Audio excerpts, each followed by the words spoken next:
কেমন আছো বন্ধুরা? আমরা চারজন মিলে সোজা চলে গেলাম কেক আনতে। একটা বান্ধবীর আজকে জন্মদিন, তো তার জন্মদিন কেকটা অর্ডার দেওয়া ছিল এক জায়গায়।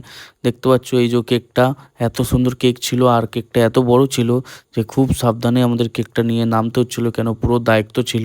কেকটা এত সাবধানে নিয়ে আসছিল, যে নিয়ে আসছিল তার উপর খুব দায়িত্ব ছিল যাতে কেকটা কোনো কিছু না হয়। তারপর সে খুব সাবধানে কেকটা নিয়ে আসলো, নিয়ে এসে গাড়ির পিছন দিকটা রাখলো যাতে পিছন দিকটা ওরা দুজন বসবে, কেকটা খুব সুন্দরভাবে ধরে বসতে পারে, যাতে এদিক ওদিক হলে একটু কেকটা কিন্তু পুরো নষ্ট হয়ে যেত। তার জন্য কেকটা খুব সাবধানে নিয়ে যেতে হচ্ছিলো। আর আমি গাড়ি চালাচ্ছি, দেখো এত আস্তে গাড়ি চালাচ্ছিলাম, আর ওরা কেকটা পুরো মাঝখানে নিয়ে বসেছিল যাতে কেকটা এক ফোঁটাও এদিক ওদিক না নড়ে। গাড়ি আমি এত আস্তে চালাচ্ছিলাম যে আশেপাশে সাইকেল নিয়ে সব আগে চলে যাচ্ছিল। তার বাড়ির সামনে আমরা পৌঁছে গেলাম এবং দেখতে পাচ্ছ দূরে লাইট জ্বলছে এবং তার বাড়িতে আছে খুব বড় করে বার্থডে সেলিব্রেট হবে। সেই জন্য আমরা কেকটা তার বাড়ির সামনে পৌঁছে দিয়ে আসলাম। বাড়ির সামনে কেক দিতে গিয়ে আমরা তো অবাক, কেন যার বার্থডে সে নাচছে খুশিতে, আর বাদবাকি এত সুন্দরভাবে ডেকোরেশন করানো হচ্ছিল।